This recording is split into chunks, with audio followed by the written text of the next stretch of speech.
ఎమ్మెల్యేగా గెలిచి మొదటిసారి ఎన్టీ రామారావు గారి పార్టీ తెలుగుదేశం పార్టీలో 14లో ఆనాడు మరి గెలిచి తర్వాత మరి టీఆర్ఎస్ నుండి కూడా 2 సార్లు ఎమ్మెల్యే అయినారు అధ్యక్ష.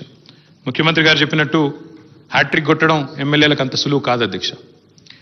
గోపీనాథ్ గారి గురించి ఒక మాట చెప్పాలంటే అధ్యక్ష, వారు చనిపోయిన రోజు నేను హరీష్ రావు గారు ఇద్దరం ఏఐజీ హాస్పిటల్ నుండి బయలుదేరి వాళ్ళ ఇంటి దగ్గరికి వెళ్ళి కొన్ని ఏర్పాట్లు చేద్దామని ముందు పోయినాం అధ్యక్ష.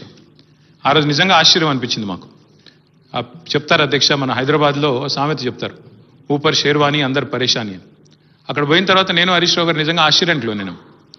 గోపీనాథ్ గారు ఉండే ఇల్లు ఒక మాదాపూర్ ఆ ప్రాంతంలో చాలా చిన్న ఇల్లు అధ్యక్ష.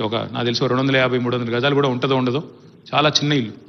ఎన్నడూ కూడా గోపీనాథ్ గారు మాకు తను ఎప్పుడు కనబడ్డా ఇందాక మరి ప్రభుత్వం నుంచి చెప్పినట్టు ఎప్పుడు కూడా చాలా గుంభనంగా చాలా ఎప్పుడు కూడా ఎక్కడ కూడా తనకేమైనా ఇబ్బంది ఉన్నా చెప్పేవాడు కాదు అధ్యక్ష.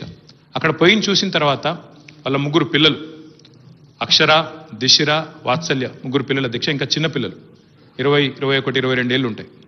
ఎవరు కూడా ఇంకా పెళ్ళి అవ్వలేదు, సెటిల్ అవ్వలేదు. వాళ్ళని చూసి బాధపడ్డాం. తర్వాత ఆ ఇల్లు చూసి కూడా బాధపడ్డాం. ఇట్లా ఉన్నారా ఈయన ఇన్ని రోజుల్లోనే. ఎందుకంటే ఎప్పుడు ఏ ఫంక్షన్ వచ్చినా బాగా లావిష్గా ఖర్చు పెట్టేటోడు అధ్యక్ష.